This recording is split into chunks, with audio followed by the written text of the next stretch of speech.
그 사람 오늘도 반지를 끼지 않았어요. 처음엔 그냥 스쳐가는 장면이었다. 평범한 점심시간, 평범한 레스토랑, 그저 테이블 너머로 마주친 눈빛 하나. 하지만 그 순간 아내의 왼손에 아무것도 없다는 사실이 뇌리 깊숙이 박혀버렸다. 그날 이후 모든 퍼즐 조각들이 하나씩 맞춰지기 시작했다. 삭제된 메시지들, 뒤돌아설 때마다 바뀌는 표정, 그리고 무엇보다 더 이상 사랑이 닿지 않는 눈빛. 이건 단순한 바람이 아니었다. 그녀는 회사를 통째로 걸고 있었다. 그리고 내가 몰랐던 건 단지 감정의 배신만이 아니었다. 내 이름은 정우, 42. 조용히 숫자와 구조 속에서 살아온 남자. 대기업의 투자 파트너로 일하며 문제 해결보다 사람을 믿는 쪽을 택했던 사람. 그녀는 서진, 내 아내이자 내가 12회를 함께 걸어온 사람. 회사에서는 전략 커뮤니케이션을 맡고 있었고 세련되고 똑똑하며 늘 주변을 밝히는 사람이었다. 그녀도 나를 봤다. 그리고 그녀도 멈췄다. 눈동자에 맺힌 그 얼어붙은 정적은 어떤 말보다도 명확한 진실을 말하고 있었다. 그 남자, 그녀의 직속 상사인 민석 부장은 말 한마디 하지 않았다. 아무런 해명도, 놀란 척도, 심지어 내 이름조차 부르지 않았다. 그저 그녀의 손가락을 자신의 손에 감싸쥔 채 둘 다 얼어붙은 사람처럼 앉아 있었다. 마치 내가 유령이라도 되는 것처럼. 9년을 함께한 결혼의 상징이었던 반지가 사라진 자리. 그녀의 빈 왼손은 너무 적나라했다. 그 순간 눈치채지 못한 웨이터가 2잔의 고급 와인잔을 들고 다가왔다. 그 장면이 슬로우 모션처럼 느껴졌고 내 머릿속엔 오직 한 단어만 맴돌았다. 이혼. 하지만 평범한 이혼이 아니었다. 이건 시작일 뿐이었다. 처절한 반격의 서곡. 그녀는 자신이 들키지 않을 거라고 생각했다. 미묘한 표정 변화, 이유 없는 피곤함, 거짓된 미소로 덮은 작은 거짓말들. 그게 날 속일 수 있을 거라 믿었을 것이다. 그 남자도 마찬가지였다. 삭제된 문자, 주말마다 생기는 갑작스러운 회의. 이 모든 걸 교묘한 전략이라 여겼겠지. 하지만 진실은 언제나 냉혹하다. 그날 밤 척추를 타고 내려간 서늘한 감각은 그녀가 이미 내 옆에 없는 사람임을 말해주고 있었다. 더 기가 막힌 건 그 남자가 회사 회식에서 형이라고 부르며 내 어깨를 두드렸다는 사실이다. 그 날카로운 이중적인 미소는 지금 생각해보면 내 가슴에 꽂힌 비수 같았다. 그 장면은 마치 저렴한 막장 드라마 같았다. 피아노 선율이 흐르는 노란 조명의 고급 레스토랑. 그는 내가 몇 달 전 칭찬했던 시계를 차고 있었고 그녀는 내가 출장 중 사온 특별한 날에만 입겠다던 자주색 원피스를 입고 있었다. 그의 손길은 그녀의 손등 위에서 천천히 미끄러졌고 그녀는 그 손길을 피하지 않았다. 그리고 미소 지었다. 하지만 내가 시야에 들어온 순간 그 미소는 꺼져버린 촛불처럼 사라졌다. 나는 아무 말도 하지 않았다. 그도 마찬가지였다.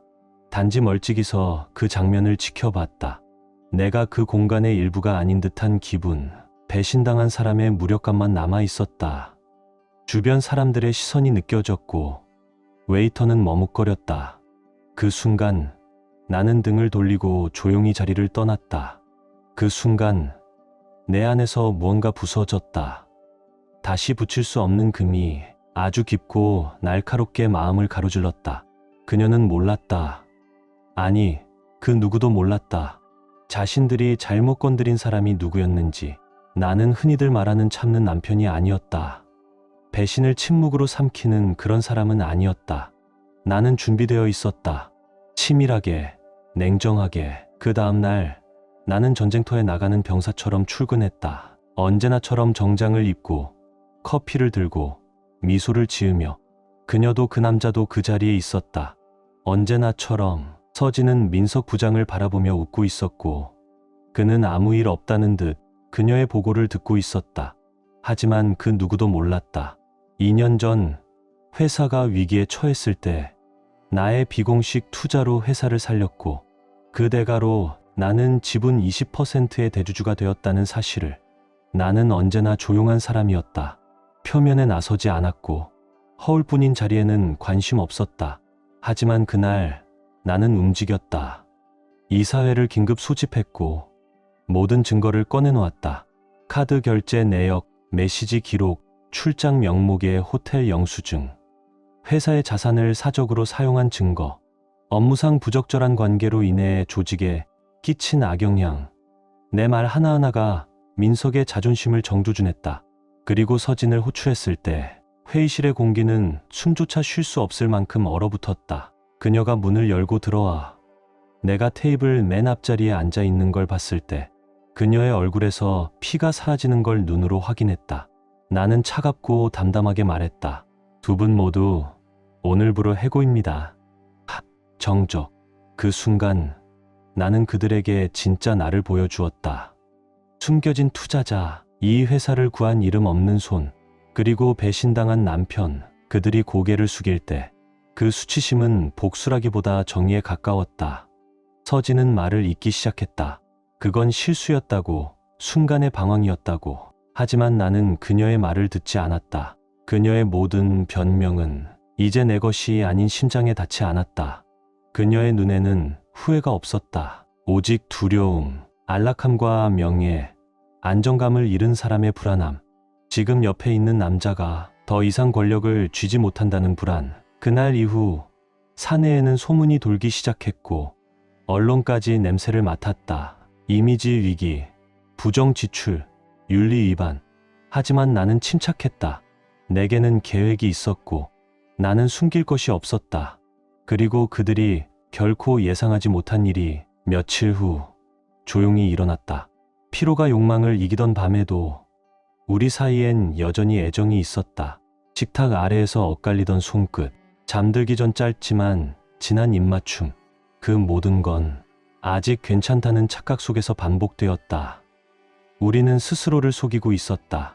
그냥 조금 바쁜 시기일 뿐, 서로의 공간이 필요한 시점이야 라고 말하며 진짜 감정을 외면했다. 하지만 마음속 어디에선가 경고음은 이미 울리고 있었다.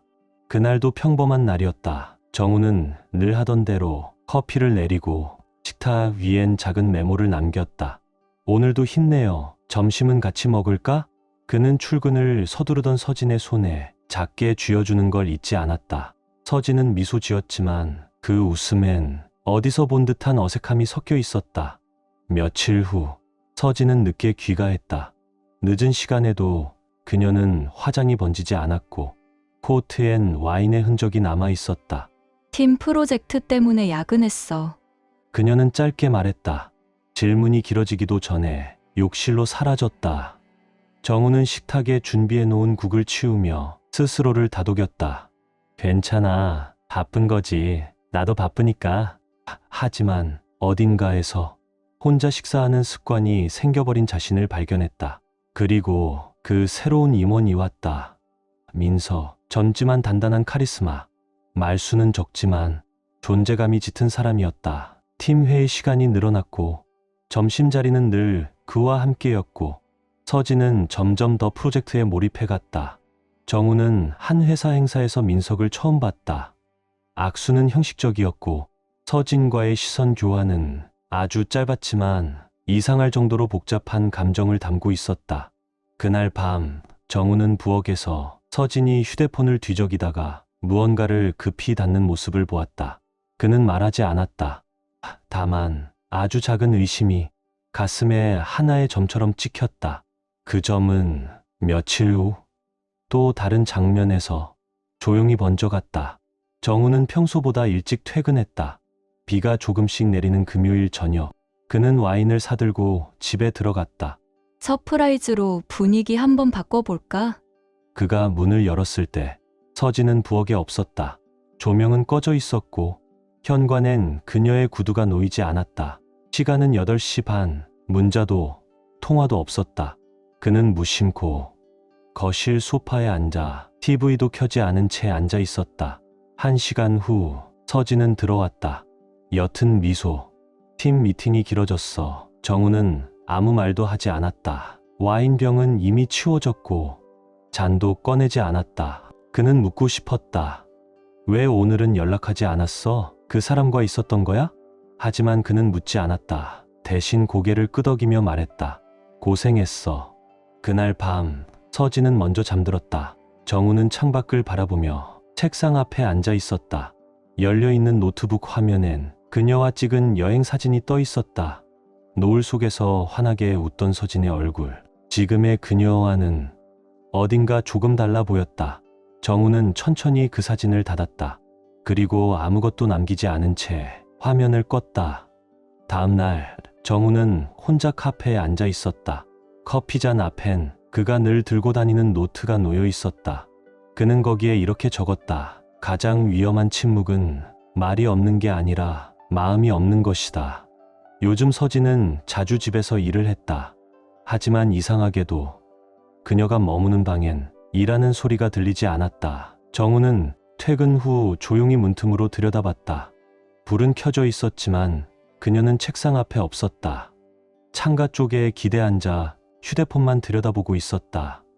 화면엔 환하게 웃고 있는 민석의 얼굴이 스쳐 지나갔다. 그녀는 피식 웃었다. 그 순간 정우는 본능적으로 몸을 뒤로 뺐다. 소리 없이 문에서 멀어지며 자신도 모르게 호흡을 멈췄다. 그는 깨달았다. 이건 더 이상 단순한 피로가 아니었다. 다음 날 아침, 서진은 평소보다 일찍 나섰다. 정우가 커피를 내리기 전에 이미 현관문이 닫혔다. 그녀의 머리엔 평소보다 정성 들인 웨이브가 있었고 립스틱은 조금 더 진했다. 그녀가 떠난 후 정우는 습관처럼 그녀의 머그잔을 정리하려다 손을 멈췄다. 머그잔은 비어 있었다. 아무 흔적도 없이 마치 그녀가 이 집에 없었던 것처럼. 며칠 후 정우는 마지막 희망처럼 금요일 저녁 데이트를 제안했다. 요즘 너무 바쁘니까 우리 오랜만에 저녁 어때? 서진은 처음엔 조금 머뭇거렸다. 하지만 이내 고개를 끄덕였다. 그래, 그렇게 하자. 정우는 예약을 잡고 그녀가 좋아하던 와인을 준비하고 식사 중 들을 음악까지 골랐다. 그는 오래 전처럼 그녀가 웃으며 올 거라 믿었다. 금요일 저녁 정우는 레스토랑에 먼저 도착해 기다렸다. 하지만 약속 시간이 지나도 서진은 오지 않았다. 전화는 받지 않았고 메시지엔 답이 없었다. 그는 와인을 한 잔 따르고 두 잔째는 비워지지 않은 채 그대로 남겼다. 40분이 지난 후 그녀에게서 문자가 왔다. 갑자기 회의가 잡혔어. 미안. 다음에 꼭 만회할게. 그날 밤 정우는 집에 돌아오지 않았다. 그는 한강변을 따라 걸었다. 스쳐가는 자동차 불빛들 속에서 무엇 하나도 마음을 붙잡아주지 않았다. 다음 날 아침 서진은 아무 일 없던 듯 집안일을 하며 음악을 틀어놨다. 정우는 말없이 거실 소파에 앉아 있었다. 라디오에서 나오는 팝송은 예전에 둘이 드라이브하면서 자주 들었던 곡이었다. 이 노래 기억나? 그녀가 웃으며 물었지만 정우는 아무 말 없이 창밖으로 시선을 돌렸다. 그녀는 웃음을 거두고 조용히 이어폰을 꽂았다. 그 순간 그들의 사이에 있던 마지막 다리가 무너진 듯했다. 며칠 후 정우는 서재 책장 정리를 하다가 서진의 책 사이에서 이상한 것을 발견했다. 작은 메모장이었다. 안에는 미팅 일정, 회의 메모와 함께 짧은 문장이 반복되어 적혀 있었다. 오늘도 나를 바라봤다. 그가 웃을 때 내 심장이 빨라졌다. 이건 시작일까? 아니면 파멸일까? 정우는 그 노트를 덮고 다시 원래 자리에 꽂았다. 그는 울지 않았다. 하지만 그날 밤 그는 잠들지 못했다. 어느 일요일 아침 서진은 아무렇지 않게 말했다. 나 오늘 회사 워크숍 있어. 외박될 수도 있어. 정우는 고개를 끄덕였다. 그래, 조심히 다녀와. 그녀가 떠난 후 그는 조용히 휴대폰을 꺼내 오래된 연락처 하나를 검색했다. 사설 탐정. 그 순간 정우는 안에서 어떤 선이 끊어지는 소리를 들었다. 그날 밤 정우는 거실에 앉아 그녀가 없는 집을 바라보았다. 식탁 위엔 그녀가 좋아하던 국화차가 아직 따뜻했다. 그는 그 잔을 바라보며 속으로 말했다. 나는 끝까지 믿었다. 하지만 너는 끝까지 속였다. 며칠 사이 정우는 그동안 스쳐 지나갔던 작은 이상함들이 하나둘 눈에 들어오기 시작했다. 삭제된 메시지, 자신이 옆에 있을 때는 받지 않는 전화, 항상 화면이 아래로 엎어져 있는 휴대폰. 마주칠 때면 허겁지겁 집을 나서는 서진. 기계적으로 건네는 포옹, 공허하게 떠도는 말들. 그 순간부터 정우는 더 이상 믿지 않았다. 대신 관찰했다. 그리고 그 침묵 속에 시작된 신뢰의 균열은 어떤 비난보다도, 어떤 외침보다도 더 깊고 고통스러웠다. 정우는 감정으로 움직이는 사람이 아니었다. 사업에서 수없이 배운 이성적인 냉정함으로 그는 움직이기 시작했다. 조용히, 철저하게 익명성과 신중함을 보장하는 사설 조사원을 고용했고, 그는 확신이 아닌 사실을 원했다. 그녀가 어디서, 누구와, 어떤 얼굴로 있는지 진실을 알아야만 했다. 그동안 정우는 아무것도 모르는 척 늘 하던 대로 행동했다. 커피를 내리고 침대에 꽃을 두고 웃으며 서진을 맞았다. 하지만 동시에 그녀와 민석 사이의 관계는 또 다른 차원으로 깊어지고 있었다. 회의 중 서로를 바라보는 시선, 숨겨진 농담, 매번 이어지는 칭찬. 처음엔 프로젝트 이야기를 핑계 삼아 사무실 밖에서도 만났다. 그러다 더 이상 핑계조차 필요 없는 사이가 되었다. 그녀는 알고 있었다. 이 모든 게 위험하다는 걸. 하지만 오랜만에 느끼는 열망과 갈망, 그의 손길과 시선, 그녀의 존재를 갈망하는 눈빛은 그녀를 다시 살아있게 만들었다. 민석은 서진의 능력뿐 아니라 그녀의 섬세함과 관능까지 칭찬했다.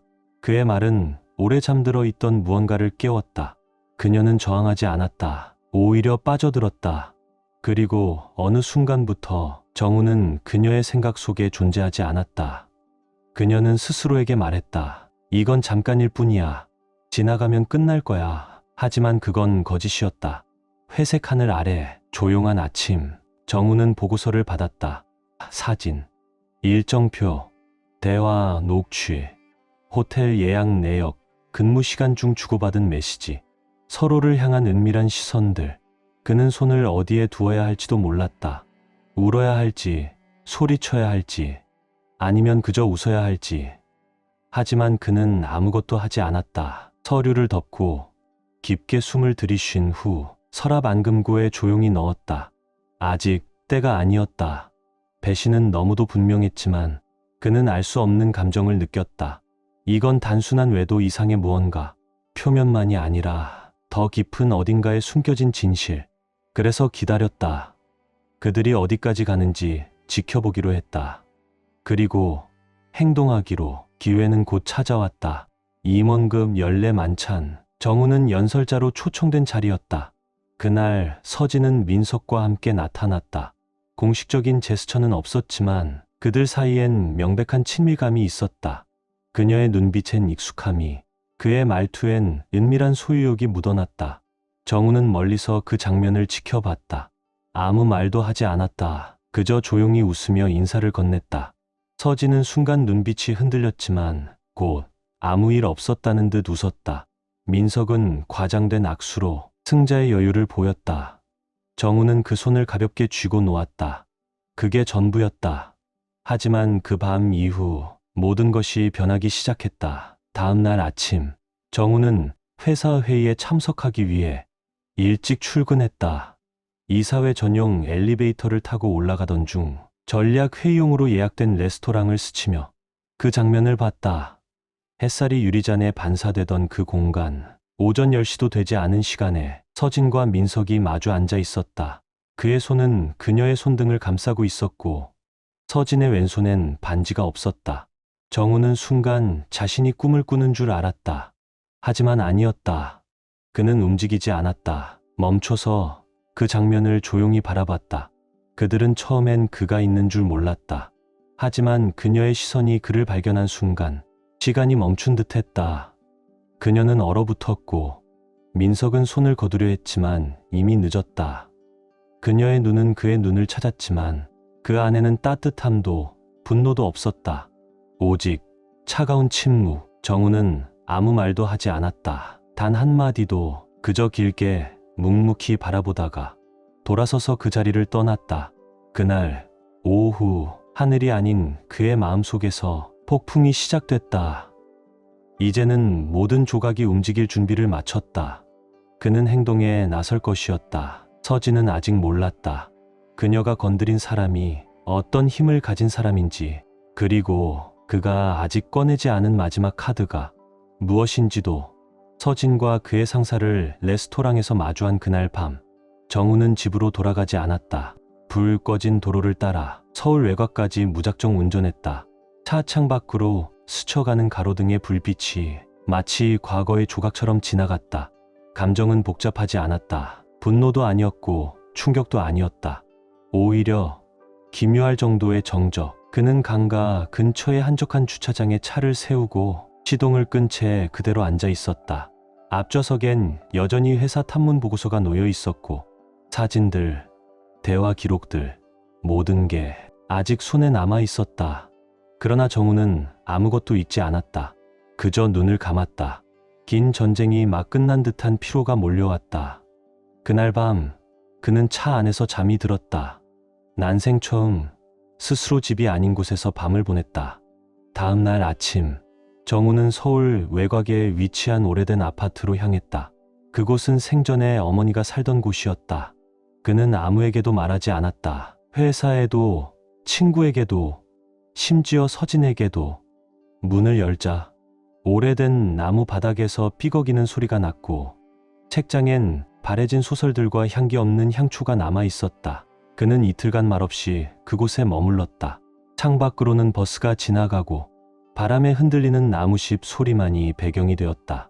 그는 글을 쓰기 시작했다. 보고서나 프레젠테이션이 아닌 자신의 내면에 남은 것들을. 왜 나는 모른 척했을까?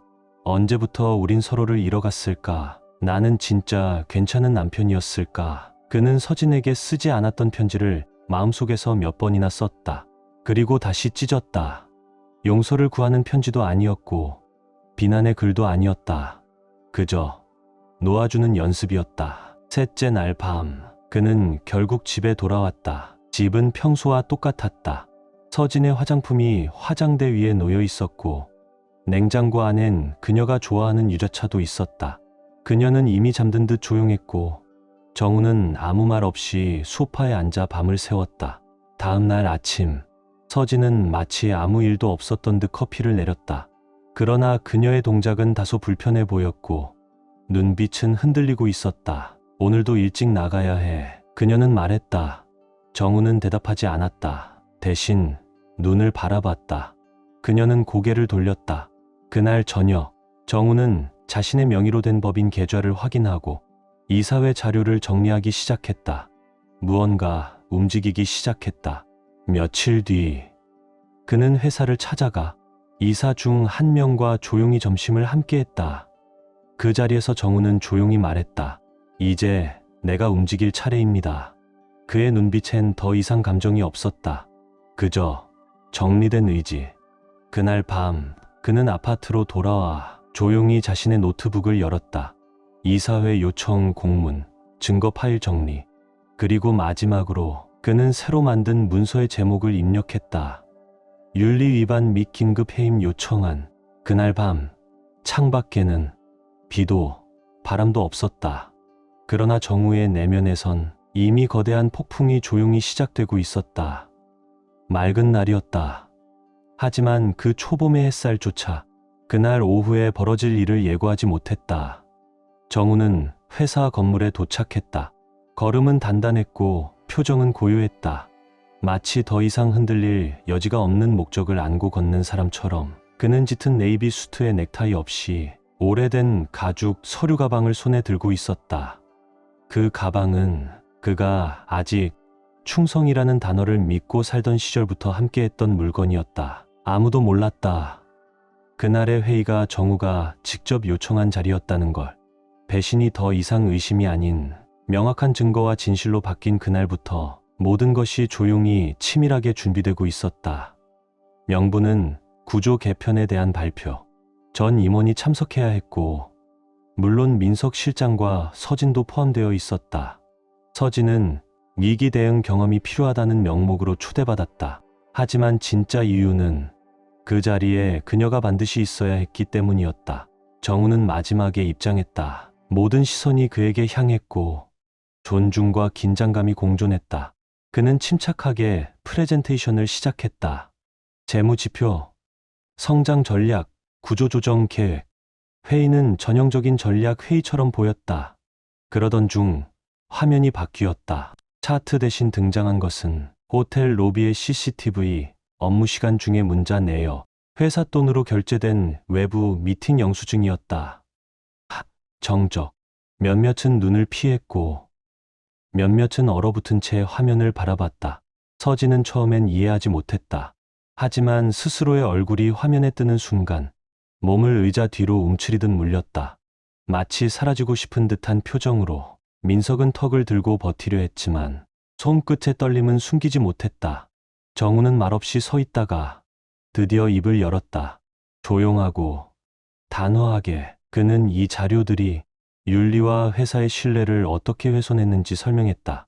직원과 투자자에 대한 배신, 공적 자산의 사적 이용, 조직에 미친 영향까지. 그리고 그 자리에서 두 사람 모두도 즉시 해임되었음을 공식 선언했다. 서진은 입을 열려 했지만 목소리가 터지지 않았다. 그저 한마디. 당신, 그럴 권리는 없어. 정우는 그녀를 조용히 바라보며 말했다. 나는 그럴 권리가 있어. 충분히. 그리고 그는 책상에서 한 장의 문서를 꺼내들었다. 그 문서엔 3년 전 체결된 회사 지분계약서가 있었다. 자신의 이름이 지주회사의 공동 설립자로 기재되어 있었고 그 회사는 이 그룹의 재정 회복을 조용히 이끌었던 조직이었다. 또한 그가 직접 작성한 조항도 있었다. 임직원 간의 사적 관계가 회사의 이미지 또는 재정에 명백히 해가 될 경우 최대 주주는 즉시 징계 및 모든 복리후생 차단 권한을 가진다. 서진의 눈이 크게 흔들렸다. 놀란 건 단지 조항의 내용 때문이 아니었다. 그보다 그가 이미 배신당할 가능성까지도 사전에 대비하고 있었다는 사실이었다. 그녀는 거의 속삭이듯 물었다. 복수하려고 이랬던 거야? 정우는 씁쓸하게 미소라 부르기 어려운 표정을 지었다. 아니, 복수가 아니라 정이었어. 그는 말했다. 마지막까지 이 결혼을 지키려 했고 내 체면을 지켜주려 했고 필요하다면 침묵도 감수하려 했다. 하지만 너희는 거짓을 이어갔고 나는 선택할 수밖에 없었다. 나는 널 사랑했어. 어쩌면 아직도 그 일부는 그렇겠지. 하지만 돌아갈 수는 없어. 넌 나에 대해 알면서도 내가 어떤 사람인지 알면서도 그 모든 걸 무시했어. 배신보다 더 아팠던 건 진실을 외면당한 그 무게야. 그 말에 서진은 아무런 말을 잇지 못했다. 그날 밤 벽난로 앞에서 그들의 마지막 대화는 끝났다. 불꽃은 작았고 그보다 더 작아진 건 서로를 향한 말의 여지였다. 비가 부슬부슬 내리던 어느 오후 선우는 한적한 한강공원 근처의 찻집 구석 자리에 앉아 있었다. 창밖으로는 흐릿한 강물이 조용히 흐르고 있었고 사람들은 우산을 털며 급히 발걸음을 옮기고 있었다. 그는 그날 다정과의 산책을 잠시 미루고 자신의 감정과 마주하기로 했다. 마음속에는 여전히 설명되지 않은 무언가가 있었다. 고요하지만 날카로운 과거가 남긴 잔재. 그것은 배신에 대한 분노도 지하에 대한 미련도 아니었다. 그보다는 자신 안의 자격에 대한 질문이었다. 나는 이제 어떤 사람인가? 그는 작은 노트를 꺼내 조용히 펜을 들었다. 몇 달 전 모든 것이 무너졌을 때 시작했던 습관이었다. 감정을 적고 떠오른 생각을 남기고 진심을 외면하지 않는 방법. 사랑은 왜 그렇게 쉽게 믿음을 삼켜버리는가? 그리고 우리는 왜 끝까지 버티려 애쓰는가? 그 글귀를 남기고 나서야 그는 깊은 숨을 내쉬었다. 그날 저녁 다정은 동네 도서관 문화센터 내 작은 낭독회장 앞에서 그를 기다리고 있었다. 둘은 예전처럼 별다른 말 없이 마주 앉았다. 책장 너머로 흘러나오는 은은한 국악 선율이 분위기를 감싸고 있었고 그녀는 조용히 웃으며 손에 든 시집을 내밀었다. 이 시 너한테 꼭 읽어주고 싶었어. 그녀가 고른 구절은 다음과 같았다. 상처가 닿지 않는 곳은 없지만 그 상처 위에 자라는 꽃은 언제나 진짜다. 선우는 눈을 감고 그 말을 음미했다. 그리고 다시 눈을 떴을 때 그는 다정의 눈동자에 담긴 진심을 볼 수 있었다. 그것은 위로도 동정도 아닌 동행이었다. 며칠 후 다정은 근처 동네 복지관에서 열리는 수묵화 전시회 초대장을 내밀었다. 그곳은 그녀가 최근 봉사하며 기획에 참여한 공간이었다. 선우는 처음으로 다정의 세계에 발을 들였다. 수묵화, 민화, 조용한 벽면 속의 여백들. 그녀는 그 안에서 살아 있었고 그는 그 안에서 살아갈 수 있을 것 같았다. 전시가 끝난 후 둘은 골목 안 오래된 칼국수집에 들렀다. 따끈한 그릇에서 김이 모락모락 피어오르고 서로를 바라보는 눈빛에는 그 어떤 말보다 깊은 신뢰가 있었다. 이런 소소한 시간이 언젠가는 나를 완전히 치유해 줄 거라는 느낌이 들어 선우가 말했다. 다정은 미소 지었다.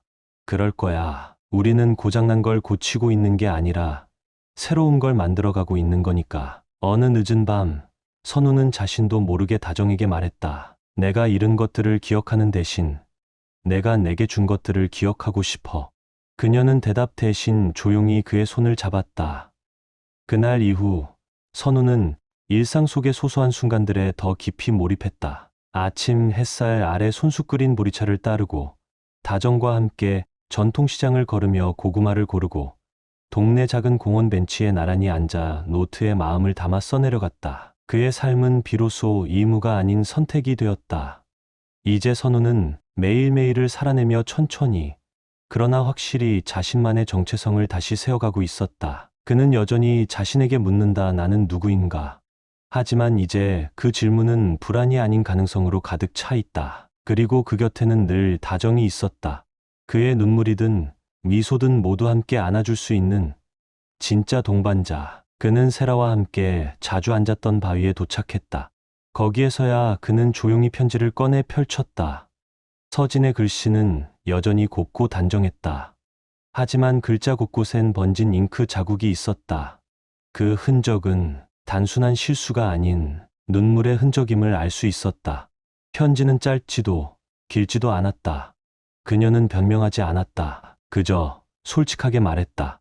나는 점점 투명해지고 있었어요. 당신의 삶 속에서 그리고 내 안에서도요. 당신은 언제나 뚜렷했고 나는 그 옆에서 점점 흐려졌어요. 그래서 다른 빛에 끌렸어요. 그 빛이 당신보다 따뜻하거나 밝은 건 아니었어요. 그냥 나를 봐주는 느낌이었어요. 당신 잘못이 아니에요. 나의 외면, 나의 두려움이 만든 일이에요. 용서를 구하진 않아요. 다만 당신이 나를 놓아주길 바라요. 당신 자신을 위해서. 정우는 한 줄, 한 단어씩 천천히 읽었다. 처음엔 숨이 막히는 듯 했지만 점점 그 말들이 파도처럼 자신을 덮었다가 다시 밀려나가듯 멀어졌다. 그는 편지를 다 읽고 무릎 위에 올려놓았다. 그리고 눈을 감고 오랜 시간 조용히 숨을 들이쉬었다. 그 안엔 미움도 슬픔도 없었다. 오직 정리라는 이름의 감정만이 남아 있었다. 돌아오는 길, 정우는 작은 시장에 들러 따뜻한 꿀호떡 2개를 샀다. 집에 도착했을 때 하늘은 창가에 앉아 책을 읽고 있었다. 그녀는 그를 보자 고개를 들고 미소 지었다. 잘 다녀왔어요? 그는 조용히 고개를 끄덕이고 꿀호떡을 내밀었다. 둘은 말없이 식탁에 마주 앉았다. 정우는 그날 처음으로 서진의 편지에 대해 입을 열었다. 읽었어. 그리고 이해했어. 이제 더 이상 아무것도 남기지 않기로 했어. 하늘은 말없이 그의 손을 잡았다. 그 손엔 따뜻함이 있었다. 어떤 판단도, 위로도 아닌 그저 함께 있음의 진심만이 있었다. 그날 밤 도시는 축제처럼 살아났다. 광장에는 음악이 흐르고 골목길엔 노란 불빛이 반짝였다. 정우와 하늘은 나란히 걸었다. 한 손엔 사탕, 다른 한 손엔 서로의 손. 헌 책방 앞. 하늘은 시집을 들고 조용히 읽기 시작했다. 상처는 지워지지 않지만 그 위에 새로운 순결은 피어난다. 그 순간 정우는 확신했다. 나는 이제 다시 살아갈 준비가 되어 있다. 그들은 완벽하지 않았다. 때로는 침묵이 길었고 서로의 생각이 엇갈릴 때도 있었다. 하지만 그 모든 순간에 그들은 진실했다. 억지로 이해하려 하지 않았고 강요 없이 기다려줬다. 때론 말보다 눈빛 하나, 차 한 잔의 온기, 낙엽을 같이 바라보는 짧은 순간이 모든 설명이 되어 주었다. 며칠 후 정우는 오랜 친구에게서 전화를 받았다. 한 스타트업에서 윤리 고문으로 활동해 줄 수 있겠냐는 제안이었다. 우린 지금 기반을 다지고 있는 중이야. 누군가 믿을 수 있는 사람이 옆에 있어야 해. 정우는 전화를 끊고 난 후 오랫동안 말없이 천장을 바라보았다. 다시 그 세계로 돌아간다는 건 단순히 일을 다시 시작하는 것이 아니었다. 자신이 버리고 떠났던 공간으로 다시 한 발 내딛는 용기였다. 마음 한켠엔 망설임도 있었다. 지금의 평온을 깨는 건 아닐까? 내가 다시 예전처럼 변해버리면 어떡하지? 그날 밤, 그는 하늘과 마주 앉아 조심스럽게 말했다. 요즘 스타트업 하나에서 윤리 고문 역할을 제안받았어. 하늘은 놀라지 않았다. 단지 조용히 그의 말을 끝까지 들었다. 과거랑은 달라. 사람도, 방식도, 나는 이제 중심을 놓치지 않을 자신이 있어.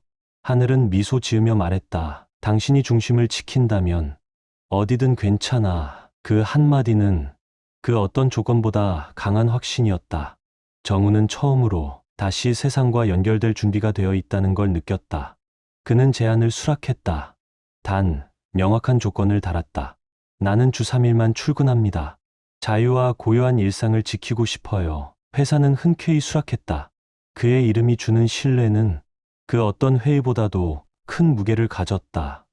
어느 저녁, 둘은 새로 생긴 작은 와인바에 들렀다. 작은 창문 너머로 노을 진 바다가 잔잔히 흔들리고 있었다. 하늘은 와인 잔을 돌리며 말했다. 우리 집을 옮길까 해. 응? 지금도 좋지만 좀 더 큰 창이 있는 곳. 당신이 좋아하는 바다가 더 잘 보이고 각자 집중할 공간도 있는 집. 정우는 한참을 그녀를 바라보다 천천히 고개를 끄덕였다. 당신 취향, 믿어. 늘 좋은 선택만 해왔잖아. 그 말엔 함께 걸어갈 미래에 대한 작은 약속이 담겨 있었다. 시간이 흘렀고 정우는 새로운 사무실의 회의실에 앉아 있었다. 예전과는 달랐다. 이젠 그는 파워로 끌고 가는 리더가 아니라 경험과 책임으로 이끄는 조언자였다. 젊은 창업자들은 그의 경력보다 그의 태도, 말의 무게, 눈빛에 담긴 확신을 더 신뢰했다. 그는 알았다. 자신이 이 자리에 있는 이유는 무너지지 않아서가 아니라 무너져 본 사람이기 때문이라는 것을. 어느 일요일 아침, 하늘은 커피잔을 들고 창밖을 보다가 정우에게 물었다. 다음 주에 작은 마을 축제가 있는데 같이 가볼래? 정우는 웃으며 대답했다. 거기서도 시 읽어줄 거야? 하늘은 장난스럽게 눈을 찡긋하며 말했다. 그건 분위기 봐서. 둘은 그렇게 소소한 웃음으로 하루를 시작했다. 마지막 장면. 그날 밤, 노란 조명이 은은하게 퍼지는 방 안, 작은 등불 아래 하늘은 침대에 누워 시집을 펼치고 있었다. 정우는 그 옆에 앉아 조용히 책장을 넘기며 그녀의 목소리를 들었다. 우리가 남긴 자국은 다음 사람의 빛이 머무를 자리일지도 몰라요. 그는 천천히 눈을 감았다. 그리고 속삭였다. 그래, 그럴지도 몰라. 그 방 안엔 말없이 서로를 받아주는 진짜 평화가 흐르고 있었다. 사랑은 말이 많지 않았다. 그저 같은 공간에 조용히 머무는 것만으로도 충분한 감정이었다. 오랜 시간 동안 그는 한 장의 사진을 바라보았다. 마치 더 이상 자신의 것이 아닌 삶의 한 장면을 보듯 조용히, 천천히. 그리고 처음으로 그는 울지 않았다. 그저 이해했다. 되돌릴 수 있는 공간은 더 이상 없다는 것. 그리고 어쩌면 진짜 벌은 외로움이 아니라 자신이 잃어버린 모든 것을 온전히 인식하게 된 것이라는 걸. 한때 유능한 임원이었던 남자는 이제 조직에서 완전히 배제된 채 자신이 만든 그늘 속에 살고 있었다. 겉으로는 자문회사를 열었고 뒷배를 동원하려 했지만 그가 맡았던 불투명한 계약들로 조사 대상이 되었다. 결국 그는 조용히 해외로 나갔고, 하지만 그곳에서도 과거의 잔향은 그를 놓아주지 않았다. SNS는 멈췄고 업계의 리스트에서도 그의 이름은 사라졌다. 이제 그를 위해 문을 열 사람은 아무도 없었다. 그가 잃은 것은 경력만이 아니었다. 신뢰였다. 그리고 무대 없는 사람에게 세상은 가장 잔인했다. 한편 바다가 내려다 보이는 창이 큰 새 집에서 정우와 하늘은 소중한 몇 명의 친구들과 작은 저녁 모임을 가졌다. 그들은 와인을 나누고 웃음을 나누고 말 없는 공감도 나누었다. 모임이 끝난 후 하늘은 맨발로 발코니 바닥에 앉아 하늘을 올려다보았다. 정우도 옆에 앉았다. 그녀는 그의 어깨에 고개를 기대고 작은 목소리로 속삭였다. 내 인생의 수많은 선택 중에 당신이 제일 잘한 선택이었어요. 정우는 서두르지 않고 말했다. 나는 잃어버린 사랑조차 후회하지 않아요. 그 사랑이 있었기에 지금 이 사랑의 가치를 알 수 있었으니까. 하늘은 촉촉한 눈으로 그의 손을 꼭 잡았다. 그 밤 별빛 아래서 두 개의 재건된 마음은 망각이 아니라 진실을 받아들인 자유를 축하했다. 정우의 이야기는 복수에 관한 이야기가 아니었다. 쉽게 말하는 극복의 서사도 아니었다. 그건 인간에 대한 이야기였다. 깊이 사랑하는 사람도 실수할 수 있다는 것, 상처 입은 사람도 다시 시작할 권리와 용기가 있다는 것. 그건 선택의 이야기였다. 결과의 이야기였다. 깊이를 들여다보며 그 안으로 뛰어들고도 다시 떠오를 수 있는 사람의 이야기. 그리고 무엇보다도 그건 사랑에 대한 이야기였다. 진짜 사랑, 빈자리를 채우기 위해 존재하는 게 아니라 시야를 확장시켜주는 사랑. 정우는 마침내 알게 되었다. 어떤 고통도, 어떤 붕괴도 우리를 새로운 삶으로 데려다 줄 수 있다는 것. 그리고 이번엔 진짜로 중요한 것들과 함께 어쩌면 사랑은 끝나는 게 아니라 무너져가는 걸 외면한 순간부터 조금씩 멀어지는 건지도 몰라요. 정우는 배신 앞에서 무너지지 않았고 그 무너짐 속에서 더 단단해졌어요. 그가 얻은 건 복수가 아니라 스스로를 지켜낸 고요한 자존감이었죠. 이 이야기는 단순한 불륜 이야기가 아니에요. 사랑, 상실, 책임, 그리고 다시 일어서는 사람에 대한 이야기예요. 어떤 상처든 그 위에 다시 피어날 꽃이 있다는 걸 우리도 잊지 않았으면 좋겠어요. 당신은 어떻게 느끼셨나요? 댓글로 당신의 생각을 들려주세요. 이 이야기가 여러분께 작은 감동, 잠시 멈춰 생각해보는 계기, 혹은 바쁜 일상 속 따뜻함이 되어 주었다면 저희는 더할 나위 없이 기쁩니다. 여러분의 좋아요와 댓글, 구독은 이 이야기가 더 많은 사람들에게 닿을 수 있도록 따뜻한 다리 역할이 되어줍니다. 끝까지 함께 해주셔서 진심으로 감사드립니다. 늘 평안하시고 행복한 일들로 가득한 나날 되시길 진심으로 바랍니다.